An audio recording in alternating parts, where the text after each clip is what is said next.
Well, I'd like to start by telling you a little bit about the history of the Vedanta Center here in Massachusetts. It was founded in the year 1909, so it is now almost 115 years old. It started in the city of Boston, in Back Bay, and after about 20 years, the leaders of the center felt that they needed a kind of a country retreat, a place to go away from the noise of the city.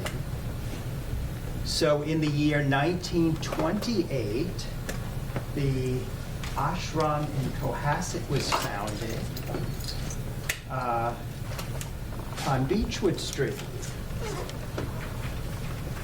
And we've been there since then. But you know, if you drive down Beechwood Street, you won't notice it. It's the only thing that marks it are two big flower pots on the road. There's no big sign that you can see. And that reflects the philosophy of Vedanta, that Vedanta never aims to proselytize or to bring people in. That's not our interest. The philosophy behind the center has always been that those people who are meant to come will find it and come.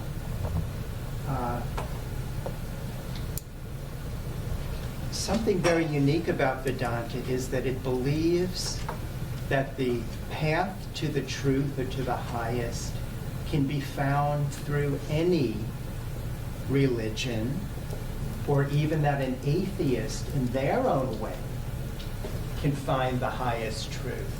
Our founder, whose name was Swami Paramananda, once said that there are as many ways to the highest truth as there are seekers. In other words, we all fashion, ultimately, our own path to the highest. And even if you follow a religion like Catholicism or Buddhism, you spend several years learning the ways of that religion, but eventually, even if you follow that path, you're going to begin to personalize what truth means to you. Vedanta also teaches that the highest intelligence, or the creator, dwells within each one of us. And I often think of you probably all know the movie or the book, The Wizard of Oz. So I always think of that part in the end where, Dorothy has come to the end of her road, and her guide tells her, you could have always gone home. All you had to do was click your slippers. Do you remember that part of it? That, to me, is religion. It's inside of you. Each one of you is the highest truth.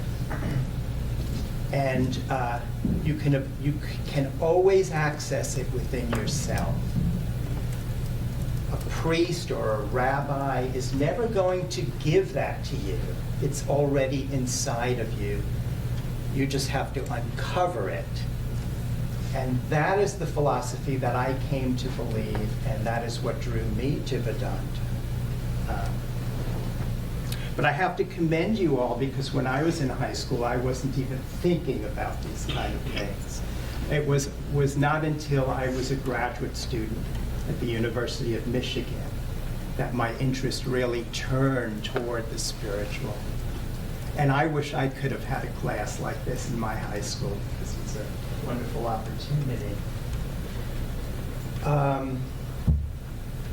So that's basically the background of this center, and I think now maybe the questions will cover more of the essence of the subject. So if you'd like to start, I'd be happy to answer any questions for you. I'll ask one. Do you follow Hinduism, Buddhism, a blend? Tell us about what the Vedanta Center, the focus is. Yes. Vedanta is kind of, you can think of it as the cream of Hinduism. Hinduism as a religion started about 3,000 years before the birth of Christ, BC. In the beginning, Hinduism concentrated on rituals.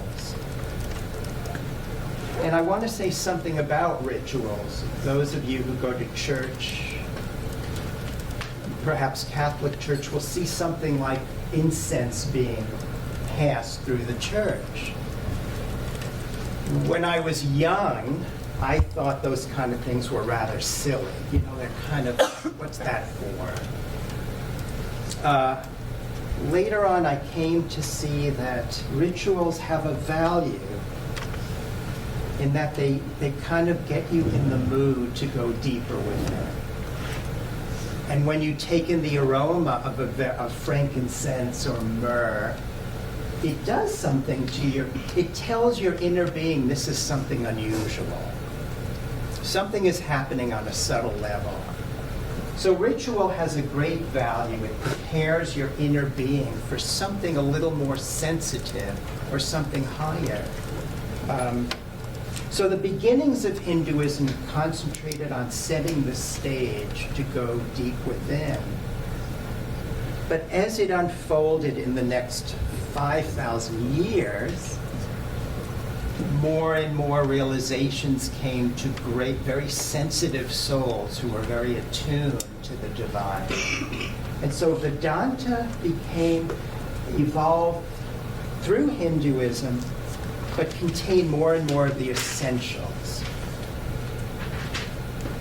The most essential point of Vedanta goes to the root of the very word religion, which comes from Latin.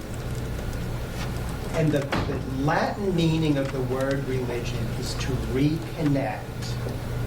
In other words, the divine has always been with you throughout eternity.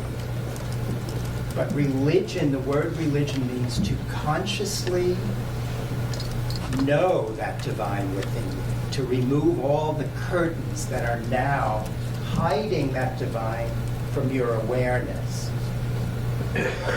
So the most important precept of Vedanta is that the ultimate goal of life is realization of the divine within, direct realization. I think many religions have lost that. That goal has become fuzzy from many, many paths, but it was always really the goal from the beginning. So the most important precept of Vedanta is reuniting with the divine within.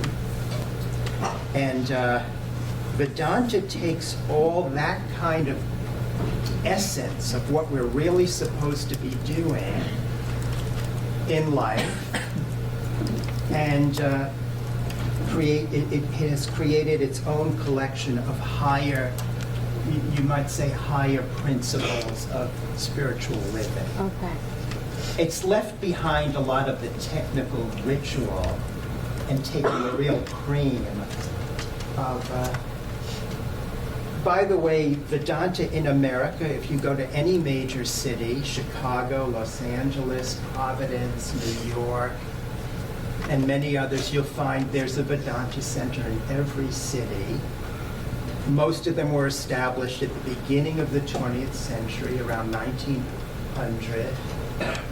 They were brought here by a brilliant Indian named Vivekananda, who is a real hero in India, a great, great spiritual giant. So I hope that helps to answer. And what was going on in the United States at the turn of the century that made people sort of look for alternatives to Christianity or Yes. Protestantism? So why do you think that sort of started at that time? I think I can explain that by saying that, you know, religions start with a figurehead. Christianity, obviously, it was Jesus. In Vedanta, we call Jesus an avatar, which is the equivalent of Catholics calling Jesus an incarnation. When religions start with their founders, they're like bright lights. The founder is directly God realized, you might say. But what happens in time is that humans take over the religion. We're all human. And you might say that the light becomes tarnished in time. It needs to be brought back to its purest beginnings. And I think at the turn of the century, in America, people had become disenchanted with their traditional churches. They found that it had strayed too far from the real light. And many feel that today. It's simply a repeated pattern in history that the light begins and then it dims for a while. And so people began to look for more illumined versions of spirituality. And interestingly enough, in the turn of the century, in our culture, the husbands, the men were busy working, making money, and it was the women who were free to explore these other religions. And so at the turn of the century, there was a huge amount of non-Christian seeking in America. There was a great receptivity. And in fact, I think nowhere in this country was that activity and that receptivity greater than the city of Boston. Wow. Boston was a mecca at the turn of the century of sincere seekers looking for something that was filled with real light, that they could feel very vividly, that in a way that their churches had disappointed them. So that was the atmosphere of the turn of the century, when our center was founded as well. Are you guys, I know some of you had questions about the center itself, like what happens there. What are some of those questions? Lucas? Are you familiar with the Rig Veda? The Rig Veda. Yes. The Rig Veda is one of the major parts of the Vedas. And the word Vedanta comes from the word Vedas. The Rig Veda is part of the Vedas that, again, speak of the ways to live the spiritual life. It's kind of a guide to the spiritual life. And out of the Vedas came a book called the Upanishads. And the Upanishads it was very much the tradition in India that a spiritual master would take on a few disciples and go out into the forests, and there a very, very deep and subtle wisdom was taught. And so Upanishads mean forest books, which come from the Vedas. And the Upanishads deal with issues of the true nature of life and death, very profound issues. Deal with the fact that life on earth is very temporal, and that we must live life to the fullest while we're here, and yet always keep in mind that this existence is only temporary. I think that reality hits home when someone dear to us goes. We don't say in Vedanta, by the way, dies, because we don't believe that the person really dies. They just leave the body. We don't believe that the body is who we are. We existed before we came into this body, and we continue to exist as spirits. So we're spirits who have taken on bodies in order to manifest and exist on the earth. So the Upanishads, which come from the Vedas, deal with very profound issues. One other thing about that, and then I'll get off of that, but I was discussing with a fellow brother at the center the other day that here in the West, we're not comfortable with the idea of death. And our culture hides death behind doors, behind funeral homes or hospitals. If you went to India, you would see that cremation grounds exist all over. It's not to be morbid, but it's always to remind us every day that our life here on earth is temporal. And keeping that in mind, it makes some people uncomfortable, but keeping that in mind reminds us of our larger existence, which is continual, according to Buddha. None of these things I am asking you to accept point blank. I'm only sharing the Vedanta philosophy or the Vedanta realization. So I think that might answer the conversation. Anyone who's got questions? Where is Mr. Driscoll? Yeah, and so we've been talking a little bit about reincarnation, and I thought your question was very astute. Let's see if you can step up. Well, we were reading this packet in class, and this question came up, and I was wondering. I don't really understand how souls are said to never be created or destroyed. So how can you explain the drastic population increase in the last 5,000 years and where these new souls come from? Excellent, excellent. Okay. Now, that's good, because that was something I almost pre-planned to speak about.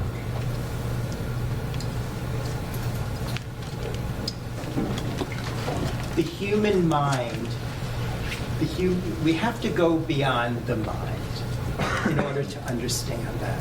In other words, you know the concept of infinity, on and on and on and on and on. If you think of infinity the way you think of a million, let's say you take the figure 1 million, which is 1,000 thousands, your mind can encompass that, $1,000 bill, and then you pile it up to have 1,000 of those, and you have 1 million, okay? When then you try to grapple with infinity without beginning and without end, if you really stick to it, you get a huge headache. I mean, it just doesn't calculate. If you think that the universe has no end, that it goes up, billions and billions of galaxies, perhaps trillions, or perhaps applying a number to the number of galaxies out there is folly. Because scientists haven't found an end to the universe.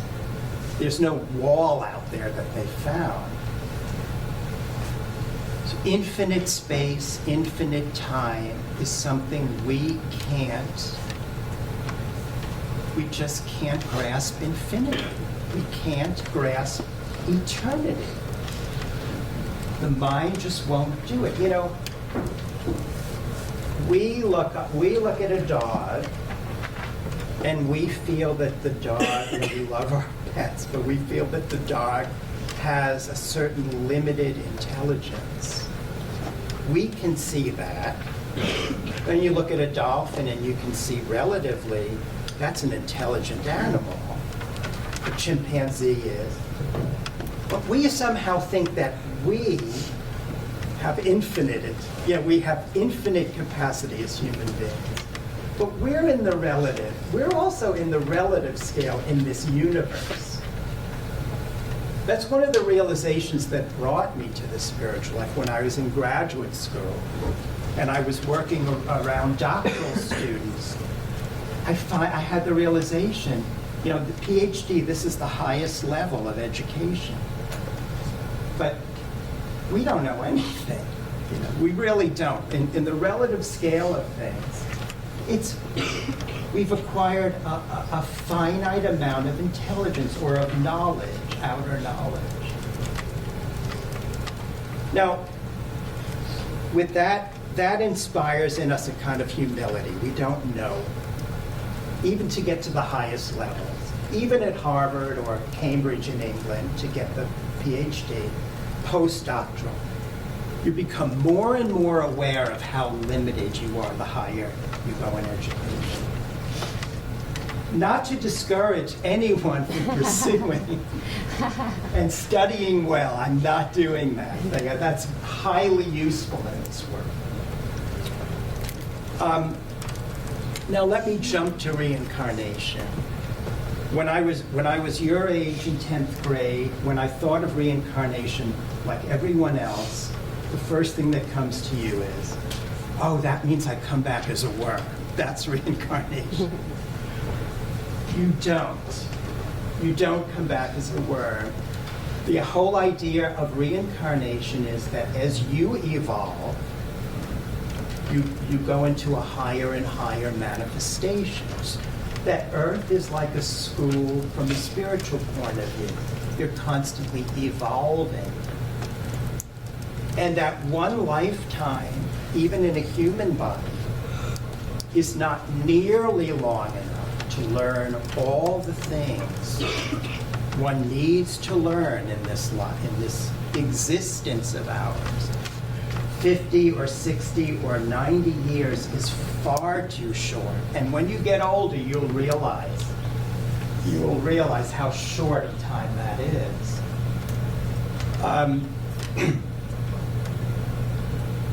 There's something that if you observe nature, observe the ways of nature, the more advanced an animal is, the longer it takes to form. So human being, it's 9 months. Dolphins, elephants, just about the same. A mosquito takes 2 days to hatch. In other words, nature invests more and more time in preparing for the higher goal. To me now at this point, it makes no sense whatsoever that a human develops and develops at this high, relatively high point in earthly life, and then it stops when they go. It's just over. There's a continuum that happens. So it would be as if you went to school and it ended at first grade. It doesn't. You have to go on. Maybe I can also clarify by saying that Vedanta strongly believes and realizes that every soul is going to reach the highest without doubt. Every single soul will reach the goal. That's what we're all moving toward.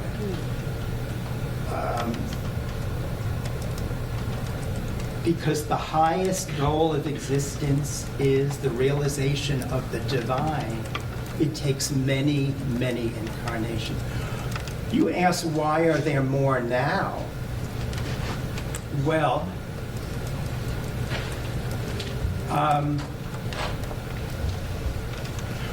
one very practical answer I can give you is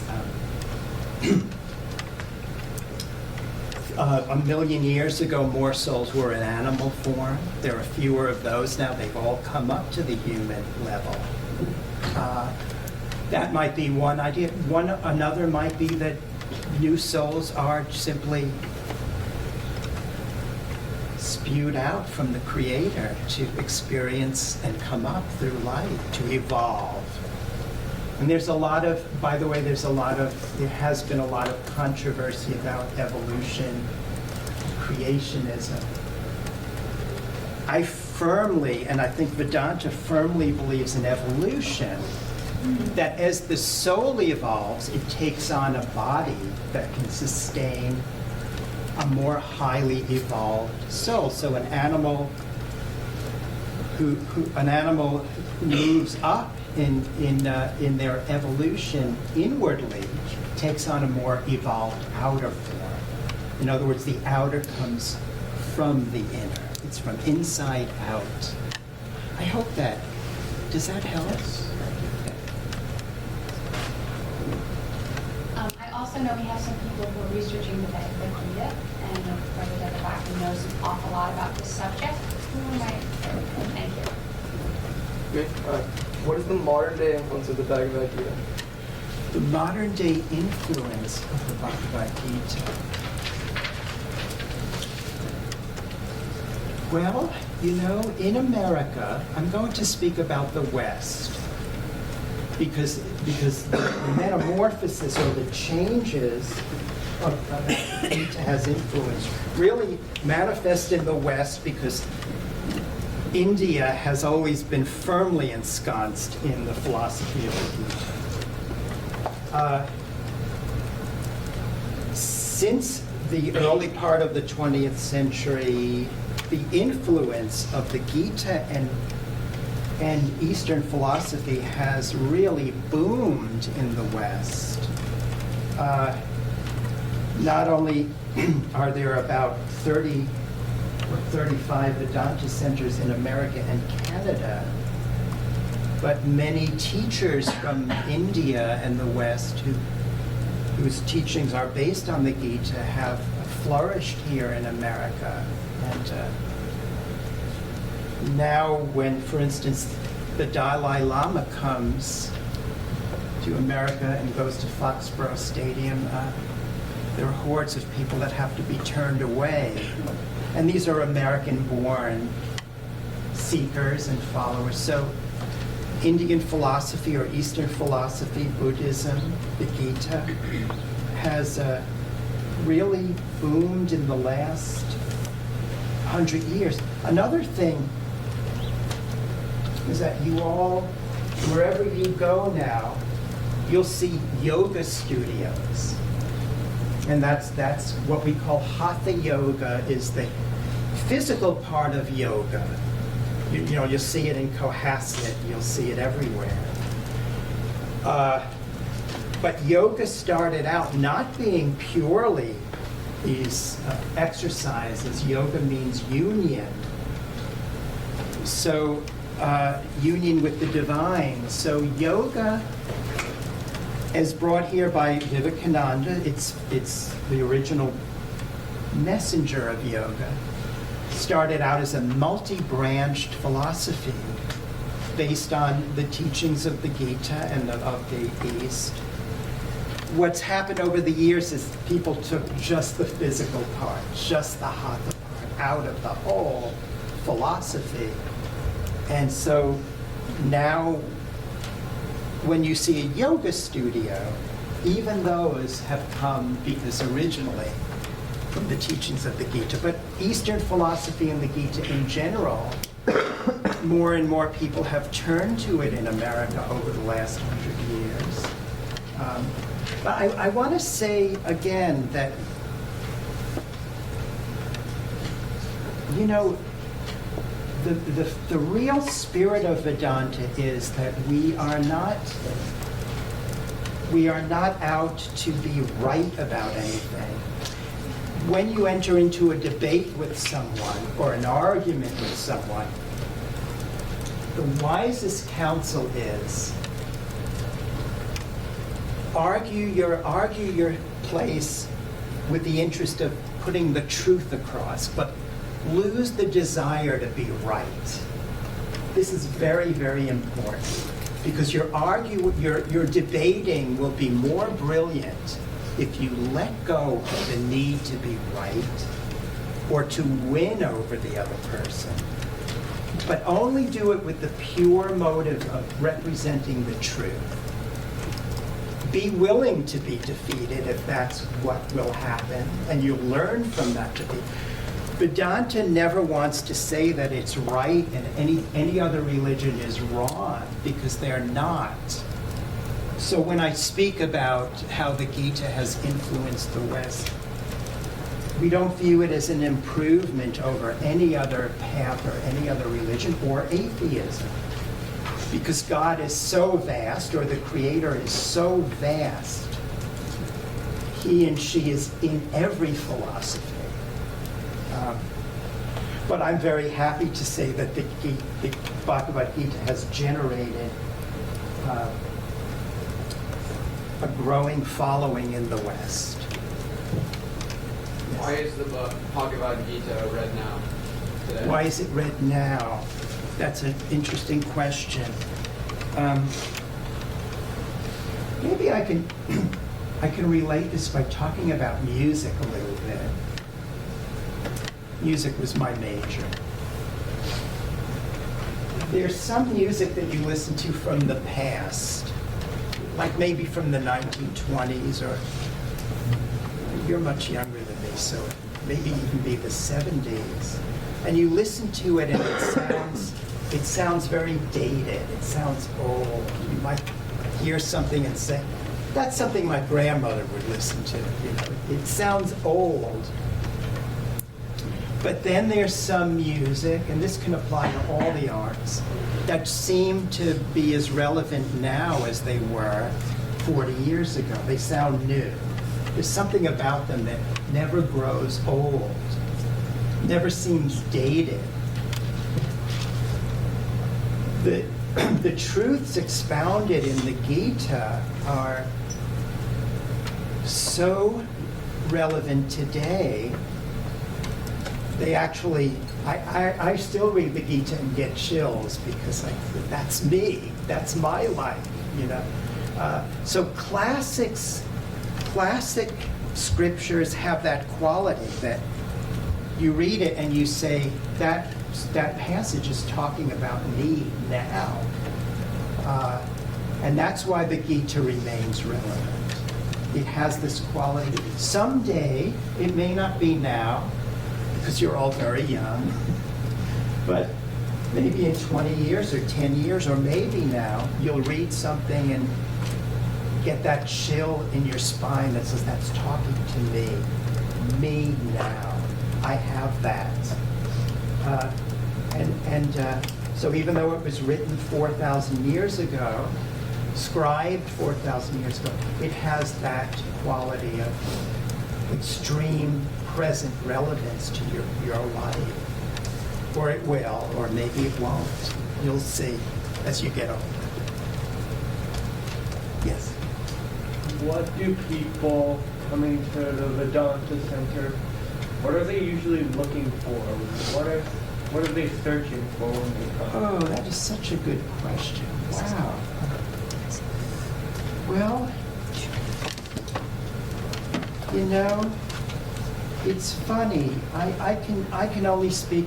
I want to speak for myself and remember when I was your age. When I was your age, and I went to a school, a high school in New York City called the School of Performing Arts in Manhattan, New York. And my whole universe was playing the piano.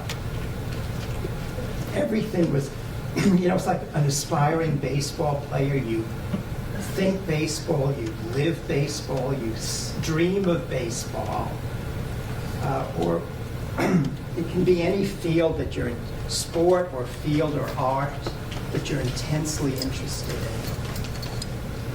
When you're young, you can have that sort of complete focus on something. You may hold on to that throughout your life, but as you get older, life itself plays upon you, and you begin to question other things, or your vision begins to expand as you get older. I think that's the process. And, you know, watching an interview with him, and I remember, you know, he was on the top of the world. He was the hero, the quarterback. And I remember him saying in an interview, is this all there is, though? Any one of us would give our right arm to have that level of success. And success is a good thing. But here's someone who at a young age reached that top of his field, and he he reached it and said, well, the whole stadium was standing. But a half hour later, they left. The success was wonderful, but it was already gone. Everyone was thinking of next year's Super Bowl. Who's going to win next year? And Tom got his car and he realized something, that the things we aspire for when we're very young and we dream about, they're very good things. It's good to work toward a goal. I'm not negating that, but you begin to realize when you get older that success and failure are experiences that you have that pass. Your perspective changes a little bit when you get older.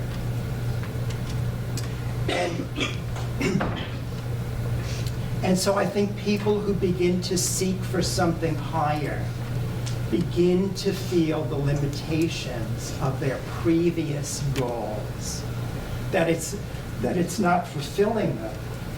Oh, thank you so much. You're welcome. But I just had a thought. It was great. and I lost it. You will all go through an evolution. Evolution isn't only in the Darwin sense of evolving. It's also within the one lifetime. You all will evolve. Any of you who aspire to be a great athlete will experience in one way or another what Tom Brady expressed. Is this all there is? And then you look for something higher. The thought that I had is this. The reason that people come to the Vedanta Center, I believe, or seek through any religion or non-religion, seek something higher. You don't have to be affiliated with any religion, by the way, to seek for something. The reason is that because your deepest self is rooted in the infinite and the eternal. So if you think that you will be happy with anything that's finite, ultimately, you will come to Tom Brady's realization. There's got to be more to it than this. And he reached it because he reached his dream at such a young age. I think he was 24 or 25 when he won his first Super Bowl. So he was still very young, at least from my point of view, that's very young. And he saw, this is it, what now? So success and failure are relative experiences in the world. And believe it or not, failure is often the better teacher, because success, especially if it comes at a young age, can inflate your ego, and that's the beginning of great problems in life. Failure teaches you to dust yourself off, pick yourself up, and start again. Failure teaches resilience. Fall down an infant will fall down when it tries to walk over and over and over again. I don't think there's one infant in history who has walked successfully the first try. So success and failure are experiences in the larger scope. And spiritual life is all about expanding from a narrow point of view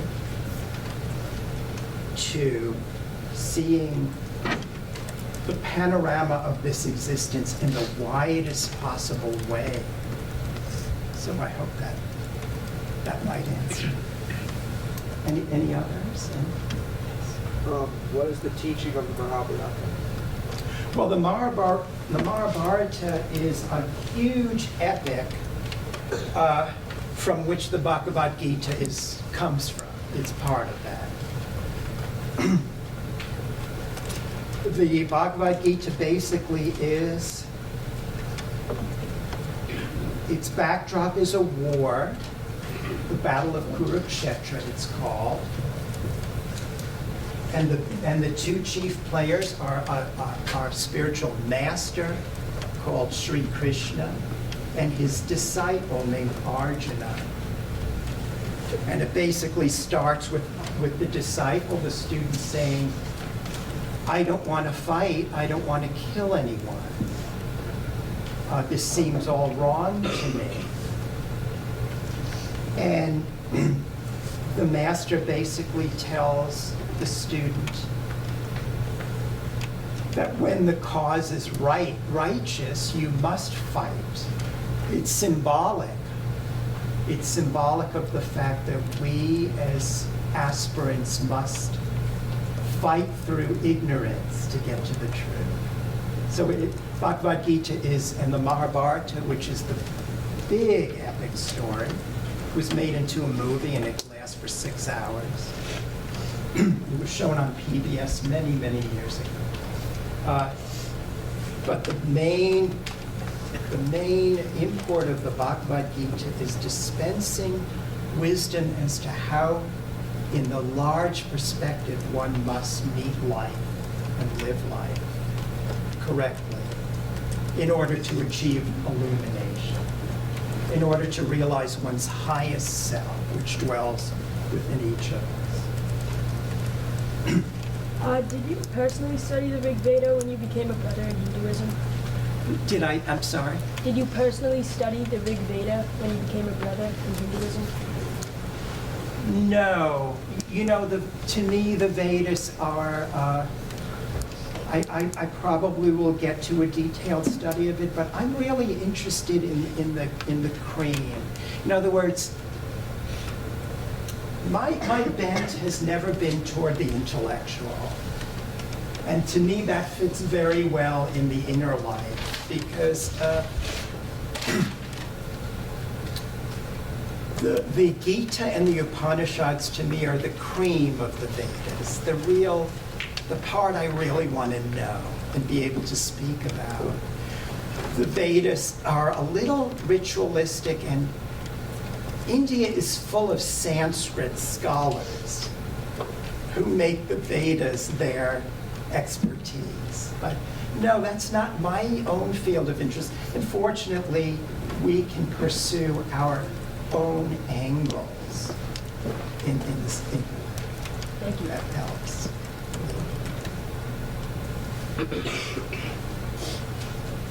Any other? Are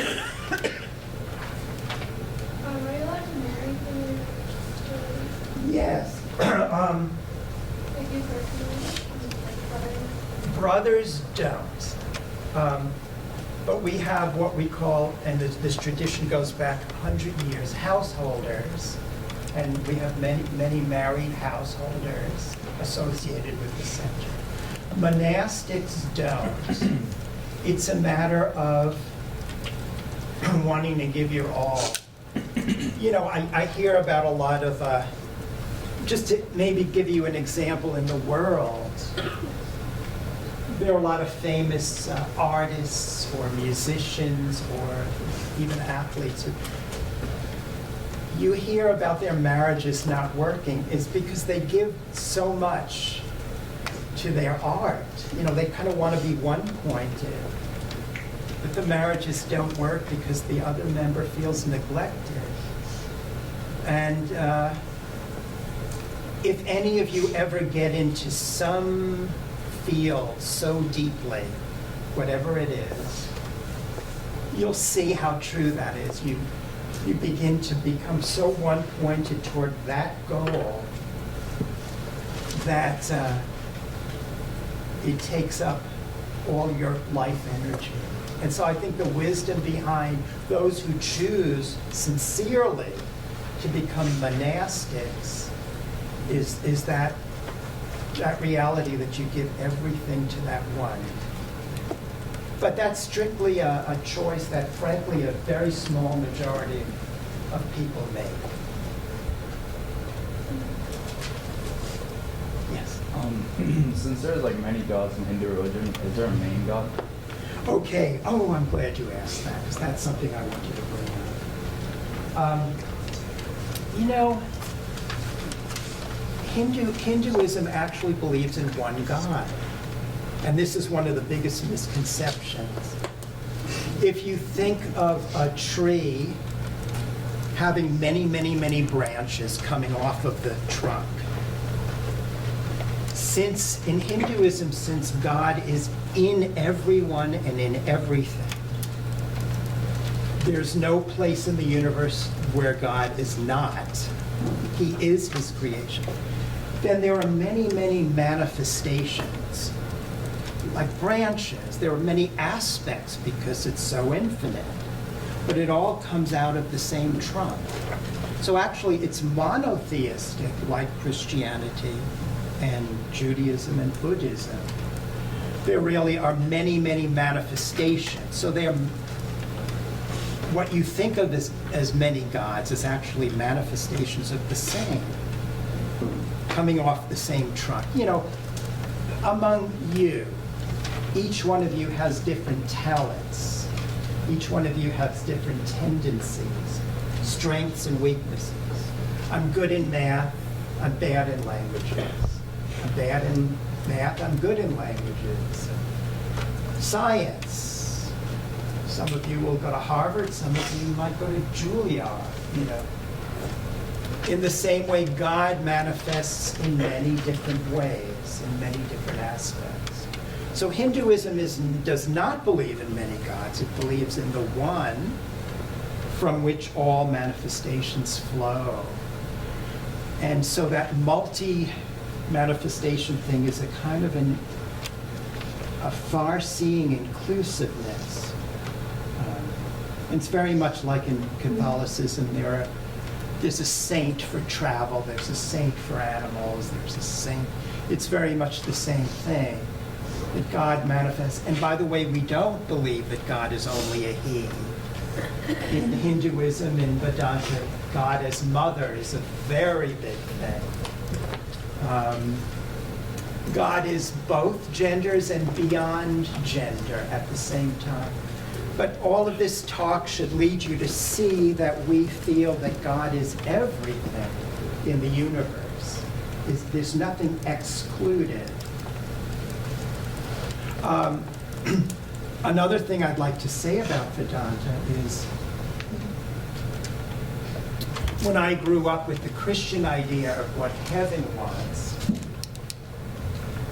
I began to realize, you know, I was a little bit of a smart aleck, and I said to myself, because I questioned my religion very much, I said, you know, these Catholics seem to think of heaven as some kind of vacation spot up in the sky. It's like you do good, and then you go to this place, you know, with harps and men with long beards and cotton candy floors. And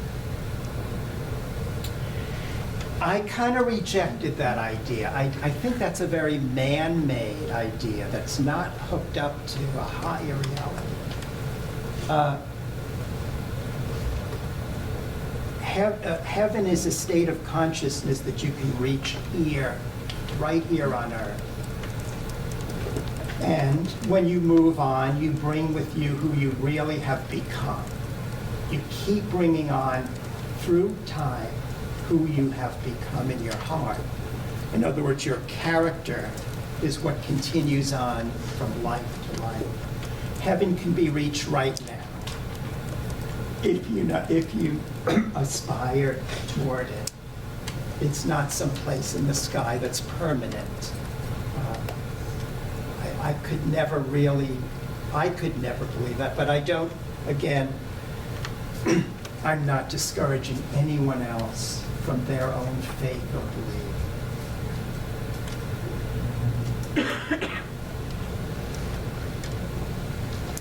Funny Devbhakta, some of us were wondering about like what your normal day is like as a brother, what types of activities you do, you know, how much time you spend, do you meditate, do you exercise? Yes. Well, since the Vedanta Center's inception in the year 1909, we hold 3 services a day, morning, noon, and evening. And a day has never been missed in those 115 years. So on quite a few days during the week, I hold the services.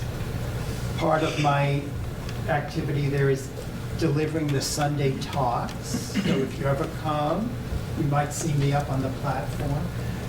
There are Thursday classes in which we discuss various scriptures, the Upanishads and the Gita, and I give those occasionally. And then, I mean, there are odd jobs like, well, we have wild turkeys on our property. And they tend to attack people. They attack the congregation when they come. Turkeys are very aggressive, so a bunch of us have to really keep them at bay. Of course, when you have a 40-acre property, you have to clear things away, you have to... So it's a very widely, it's everything from giving talks to playing the organ on Sundays to clearing the turkeys, raking the leaves. You'd be surprised how it adds up in time. So there are many, many miscellaneous and main duties. And do you meditate? Oh, meditation. We haven't even touched on that. Yes, we meditate very regularly at set hours. The idea behind meditation is that we're trying to see within ourselves. And if you think of a pond or a lake where the water is constantly being mixed around and the sediment comes up, meaning our daily life and the way our mind, anyone who plays video games knows what it is to get the mind really going, because you can't. Meditation is the thing that stills the lake so that everything can settle down and you can eventually see within yourself. You know, you're living in a time, I went to high school in 1970, which for you is prehistoric times, but life was radically different even then. You live in a time where there's so much going on. We didn't have iPods, we didn't have video games, we really didn't even have computers at home at that point. So life even in 1970 was slower. You all live in a time where there's so much stimulus available at any time. I mean, if we had known back then you could carry like 1,000 record albums in your pocket in the form of an iPod, we wouldn't have believed it. So everything now is faster, it's sped up. You may not realize, but the effect it has on your mind, you don't feel it, you're very young. It's a time when it's hard to keep clear and it's hard to keep calm. So meditation is the antidote. It settles things down. In meditation, you're trying to still your mind regularly so that you have a clear access to something deep within. Meditation is not only Vedantic, it exists in every tradition, Christianity and Buddhism, in Judaism, and so on. So meditation has a profound effect. To be able to turn the thoughts off when you want to. And if you question yourself as to whether it can benefit you, ask yourself, can I turn thoughts off when I want to? And can I do it for 5 minutes purely without thinking, without thoughts popping up? The mind isn't meant to be a constant machine.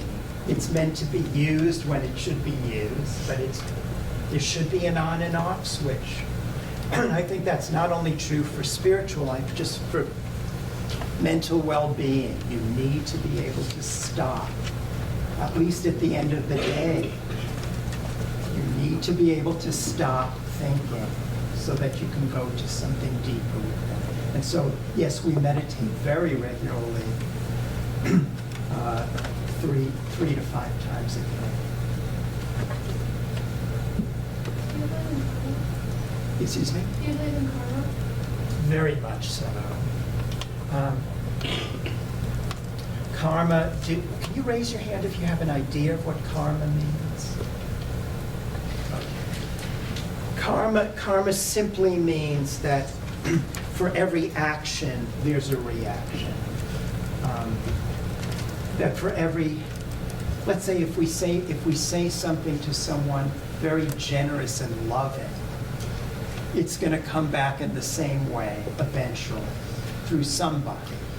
If you say something mean-spirited, meant to hurt, maybe out of anger, most likely from that same person, it will come back to you at some point. And you all know in your lives, you can verify on that level it's true. If you're good to someone, you get goodness back.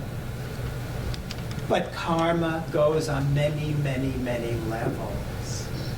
And one very noted spiritual teacher said,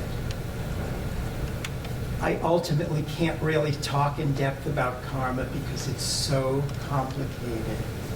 It has so many refractions and reflections that you can't really get to the bottom of it. What I could say to you now is if you do good unto others, the goodness will be directed back to you. Even if you don't think so, it may not come in the form or the time you think it's going to come back, but it will. It's a sure law of the universe that what you give out comes back to you. And so that's basically karma.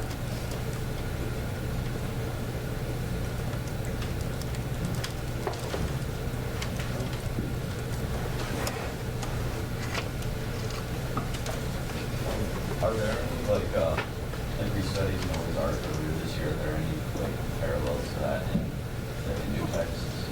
What was the first part?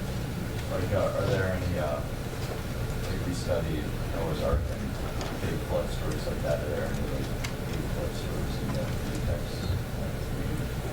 Well, as I said, the Gita's setting is that this great battle, the Battle of Kurukshetra, and archaeologists have gone to the site and actually dug up weapons. So actually it happened.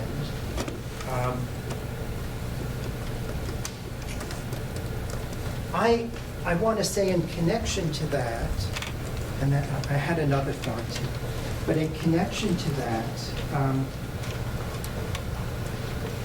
there are some people who think that the scriptures, whether it be the New Testament or the Gita or the Quran or the Buddhist scripts, there are some people who are very literalist, fundamentalist. They think what it says, that's what it means. I'm a symbolist. I think that the real significance of scriptures is more symbolic, even though they happened and archaeologists found them. The real import is symbolism, and ultimately, I would say, if any of you ever take up the spiritual quest, you are your own guide, not someone else. You can get inspiration from a teacher, but you have intuition as much as they do. You figure out what it means. What really counts in the end is what you feel in your heart to be true, because you have that highest intelligence. The other thing I want to say goes back, because it's a thought that popped in my head about reincarnation, and the question I think you asked before is that one of the things that really turned me toward not thinking reincarnation was exotic, but rather that it explains reality more accurately, is that when you have someone like a Mozart, who at 5 years old was composing symphonies, it makes no sense to me that that soul didn't build up to that point before. So when you have prodigies that are brilliant at a very, very young age, I mean, really brilliant, reincarnation begins to take a focus. And that's how it was for me. And there are stories. There's a story of a very young boy in France who completely remembered his former life. Told his present parents where he lived, and they went there. And he described his siblings, including his sister who died young, to his former parents, and they broke down, and it was all true. So that was another thing that, another little rare evidence of reincarnation for me. Please, when you hear that word, no longer think that it's an exotic philosophy, that it's, it actually, if you think about it, it begins to clarify a lot of existence for you in life. That one life to another is a little bit like a little room with a curtain. You move on to the next room and the next room. And that life is a continuum. It's not a mere 50 or 60 or 70 years. It goes on. And we all evolve through each room until we reach the highest.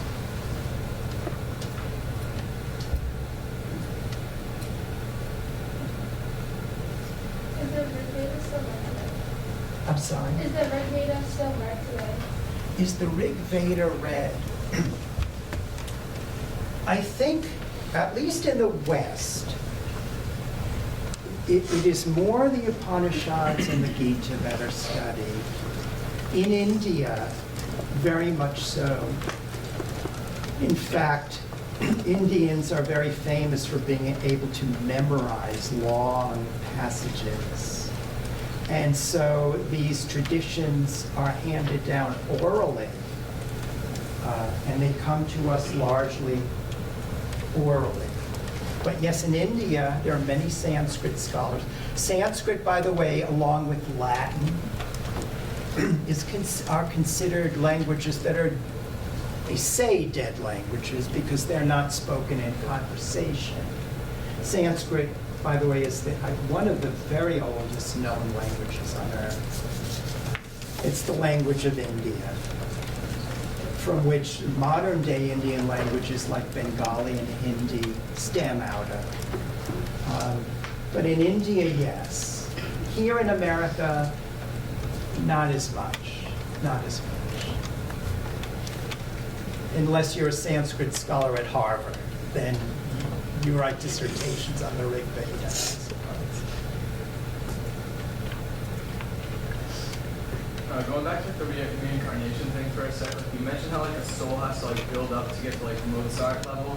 But, like, what if someone's like a sinner? Like, what if like Hitler or something like that? Like, how does that work? Yeah, yeah. Or something like that?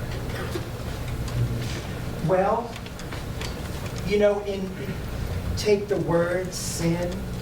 In nuance, Vedanta takes a different view than, let's say, Christianity.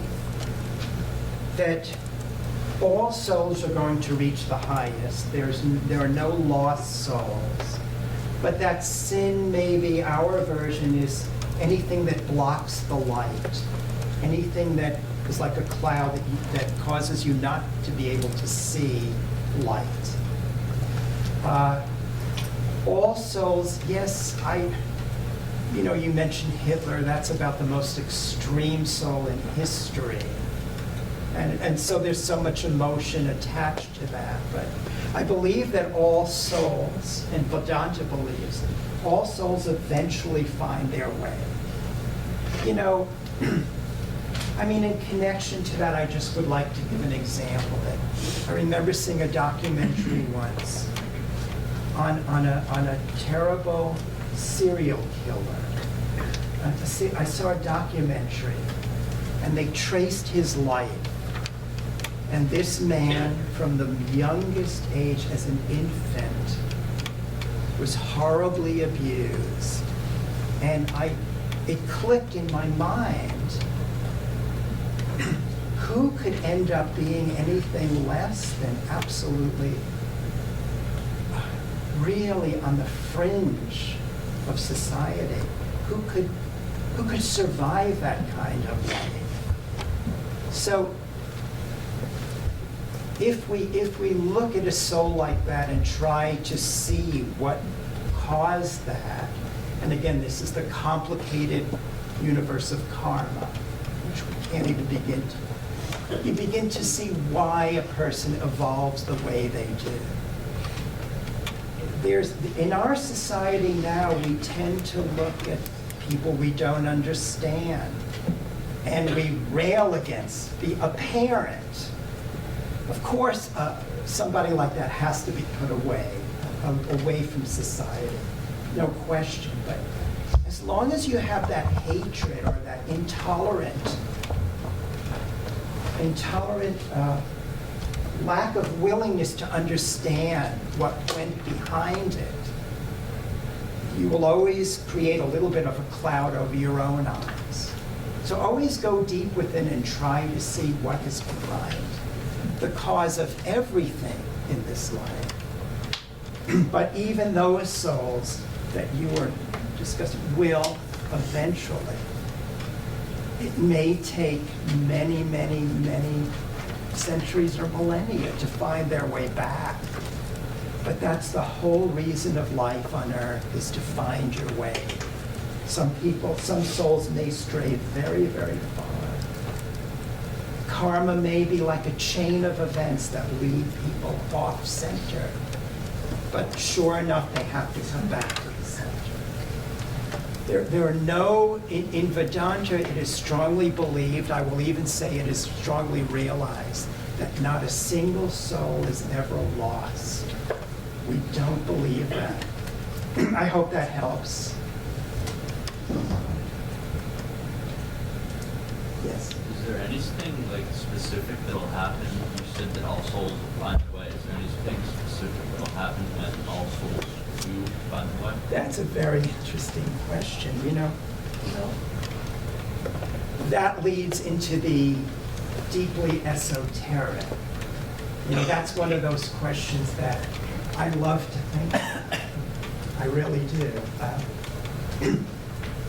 One teacher posited the idea that the whole human soul thing was supposed to have resolved in the way you're describing quite a while ago, but we all went into detours. When every soul reaches or realizes the highest, whatever you want to call it. By the way, I use the word God, but it doesn't have to. Buddhists don't like the word God.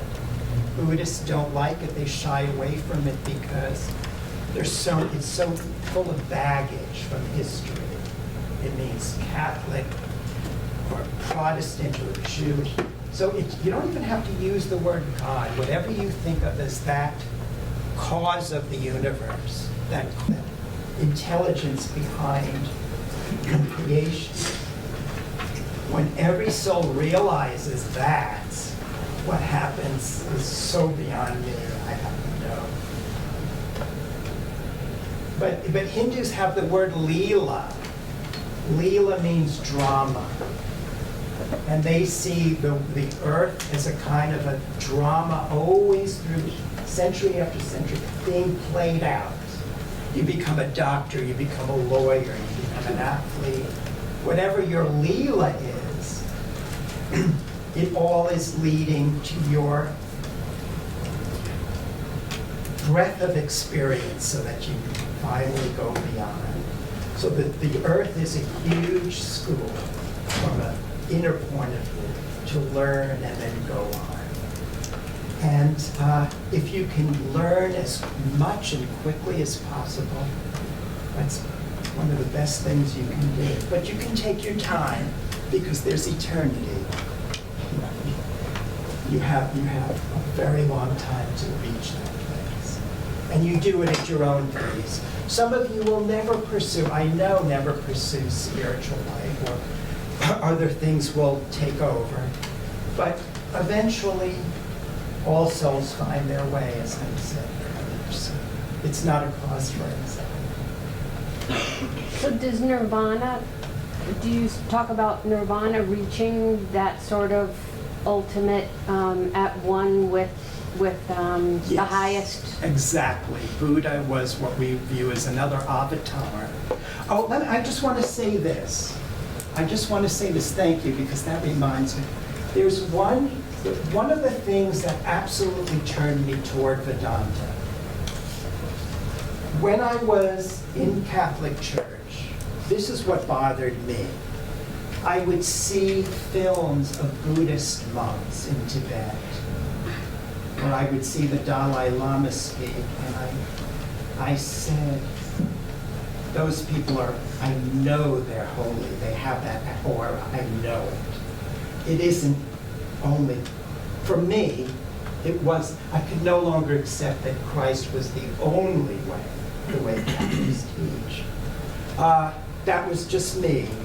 But there's a passage in the Bhagavad Gita, and this passage is the passage I would single out for me as the most important passage in my life. And it is that when the world goes away from the light, I will always send a representative. And like a gardener who looks after the garden, I will bring back light. And what that revealed to me is that spiritual teachers are not just sent at one time in history for one group of people, but whenever there's a need and a yearning for light, I will always send someone. And that was it for me. That was it. I read that and I said, it isn't only this or that. It's for everyone, whatever they need. So for Buddhists, it is the Buddha. For Hindus, it might be Krishna or Rama. For Christians, it is Jesus. And just as it doesn't rain in one country to grow crops for just one group of people, there's a generosity about the Creator, not an exclusiveness. If you say to yourself, I don't want any of these religions, I'm going to do my own way, that's going to be your path. And God will be there too, or the light will be there too. So one thing that I love about Vedanta is there's no exclusivity. Nobody is wrong in their quest. And if it's your quest is perhaps a little bit off, as long as you're sincere, you'll be shown the right way eventually. So basically, it's to trust in your own heart. If you ever get to the point in life where you really become interested in seeking and expanding your consciousness.